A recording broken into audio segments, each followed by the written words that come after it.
We're going to be installing a tub drain today with Bruno at Cima Construction.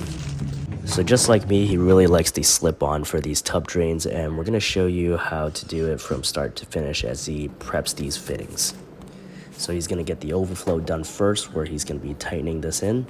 And once he's done that and he gets the drain done as well, he's going to start measuring his piece just to show you how it's done normally before we get into the really nitty-gritty details. So once all that's in, we grab the tub and we head over to the bathroom. Like every construction site, it's never perfect, so we have to cut this plywood out to fit the drain in. Of course, like every responsible plumber, he's going to clean up after himself, unlike electricians, and he's going to get around to actually gluing these fittings into the drain. And once he has that done, he's just going to fit that drain in, put some extra glue to make sure that he's level, so that he could prepare himself to fit the tub down. With all threads, we're going to be using Teflon, and just like us, he loves using putty because putty gang.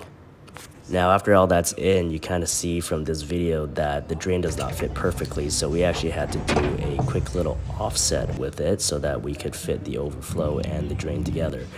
Once that's done, all we got to do is slip on that overflow cover, twist in that drain, and that is how you install an Os&b drain.